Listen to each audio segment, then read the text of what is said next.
नमस्ते, मैं हूँ डॉक्टर संजना। इस वीडियो में हम बात करने वाले हैं होम आइसोलेशन के बारे में। जैसे कि हम सब जानते हैं अभी कोविड के केसेस बढ़ रहे हैं पूरे भारत में एंड वेरी सून शायद हमें फिर से इस कोविड की वेव को पैंडेमिक को फिर से फाइट करना पड़ेगा। तो बेस्ट तरीका यही है कि हम सबकी जानकारी करेक्ट सोर्स से लें।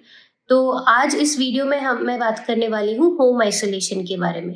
मेनली कौन एलिजिबल होता है इस होम आइसोलेशन के बारे में, इन जनरल क्या होता है होम आइसोलेशन। तो अभी होम आइसोलेशन का मतलब यही रहता है कि जो पेशेंट को शायद बहुत ही स्टेबल पेशेंट जो हम बोलते हैं, जिनको एक्चुअली हॉस्पिटल एडमिशन की ज़रूरत ना पड़े और पूरे ड्यूरेशन ऑफ इलनेस घर में ही मैनेज कर सकते हैं, उनको हम होम आइसोलेशन में ट्रीट करते हैं। बट ये आपको बहुत अच्छी तरह से समझना है कि जो होम आइसोलेशन है वो इट डजेंट मीन कि आपको कोई डॉक्टर नहीं ट्रीट करेंगे या कोई मॉनिटर नहीं करेंगे। ये बस है कि आप घर में ट्रीटमेंट ले रहे हैं with consultation with a doctor remotely. मतलब शायद टेली कंसल्टेशन में आप ये सारे ट्रीटमेंट ले सकते हैं। तो पहले आते हैं कि eligibility, main medical eligibility for home isolation. पहली बात ये है कि आपको you should test positive on any of the routine COVID test. ये होता है रैपिड टेस्ट या RT-PCR टेस्ट। जो इन दोनों में से अगर किसी एक में आप पॉजिटिव आ गए तो आपको you will be a Covid positive patient and अब हमें इवेल्युएट करना है कि अगर आप होम आइसोलेशन के लिए एलिजिबल है या नहीं। तो इसमें वेरिएंट की ज़्यादा इफेक्ट नहीं होता। तो इवन इफ डेल्टा वेरिएंट हो या ओमिक्रॉन वेरिएंट हो, ये गाइडलाइंस ऑलमोस्ट सेम रहते हैं। दूसरी चीज़ ये है कि हम उन पेशेंट्स को होम आइसोलेशन रेकमेंड करते हैं जिनको जो एसिम्टोमेटिक हो या माइल्ड हो। एसिम्टोमेटिक का मतलब यही है कि पेशेंट बस टेस्ट में पॉजिटिव आया है और कोई उनको सिम्टम्स नहीं है, कोई बुखार या खांसी, ऐसे कोई भी सिम्टम्स वो नहीं दिखा रहे, बस टेस्ट में पॉजिटिव है। इनको हम एसिम्टोमेटिक केसेस बोलते हैं। दूसरी माइल्ड केसेस वो होते हैं जैसे कि खांसी या सर्दी या थोड़ा सा बुखार हो विदाउट कोई सांस लेने की तकलीफ। ये बहुत इम्पॉर्टेंट है कि पेशेंट को कोई सांस लेने की तकलीफ ना हो, तभी वो होम आइसोलेशन के लिए एलिजिबल होंगे। बट इन सबसे मोस्ट इम्पॉर्टेंट क्राइटेरिया हम जो देखते हैं वो है सैचुरेशन ऑफ द पेशेंट, मतलब ऑक्सीजन लेवल कितना है उनका। अगर किसी पेशेंट का ऑक्सीजन लेवल 93 से ऊपर है, जब हम पल्स ऑक्सीमीटर से नापते हैं, तो वो सारे पेशेंट्स को हम होम आइसोलेशन के लिए डेफिनेटली कंसिडर करते हैं।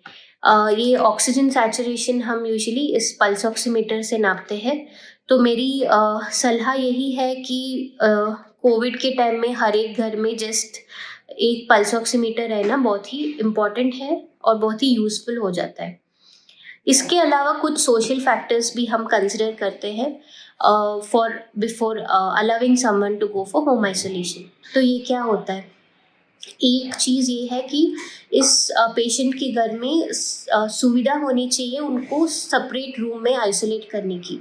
तो अगर आपके घर में बस एक ही कमरा है और 2 या 3 से ज़्यादा लोग हैं, तो शायद आपके लिए home isolation is not a good option, क्योंकि during this entire home isolation patient को अकेले एक कमरे में आइसोलेट करना है।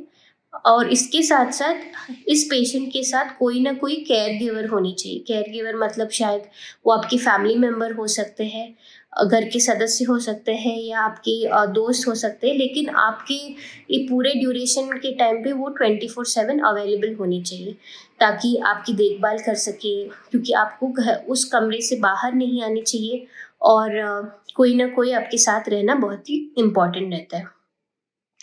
तो ये है मोस्ट इम्पॉर्टेंट सोशल फैक्टर्स जो हम कंसिडर करते हैं before recommending home isolation. Lastly हम आते हैं कौन पेशेंट्स को हम यूजुअली होम आइसोलेशन के लिए नहीं रेकमेंड करते हैं।